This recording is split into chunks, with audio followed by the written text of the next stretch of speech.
Imos xa con ese accidente na vía rápida que vai de Sanxenxo ao Grove. Unha familia de Xabarís provocou unha colisión en cadea na que resultaron danados media dúcia de coches. 1, 2, 3 e así ata 5. Supónse que unha familia ao completo, a nai coas crías. Impresiona ver os ciscados no asfalto, pero impresiona máis aínda atopalos de fronte. Cando me din cuenta, tiña 5 jabalís no medio da carretera, non tiña por onde pasar.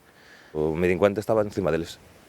Saltaron airbags, defensa, capó, a porta, o cristal. Rubén foi o primeiro, estragou a furgoneta de traballo, pero detrás del foron caendo outros condutores, tal cal fichas de dominó. 5 coches máis, polo menos.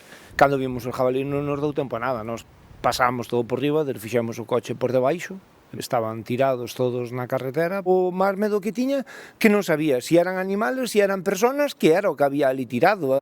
É un problema recorrente neste treito da vía que vai de Sanxenxo ao Grove, á altura de Noalla. A mesma vía rápida, un poquinho antes de Sanxenxo, tuvemos outro accidente tamén con outros dous bichos, ese sí que os collemos nós. O hallado todo que hai de alambrado para que non crucen os animales está moi deteriorado, pero moi deteriorado, porque leva 20 anos ou máis de que esa vía rápida feita.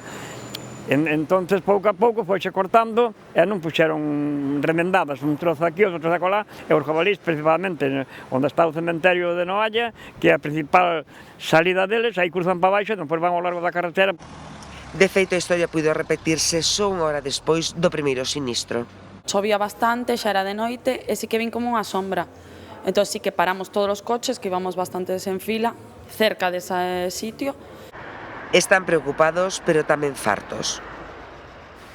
É un punto complicado, porque non hai luz, non se ve. A eliminación di que é porque lle molesta os animales, porque lle molesta os paxaros, porque lle molesta tal. Eu, agora mesmo, esa vía rápida, como están cruzando os jabalís, tanto nesa vía rápida como no vao, porque ti ves polo vao, moito que está ao límite de velocidade 90 e tal, pero non veñas a 90, porque se ves a 90, como se che cruce un bicho deses, como se cruzan a menudo, porque é que é a menudo, non? A presenza de xabaril no contorno da lanzada é cada vez máis habitual e tamén máis perigosa. É como bater contra o muro.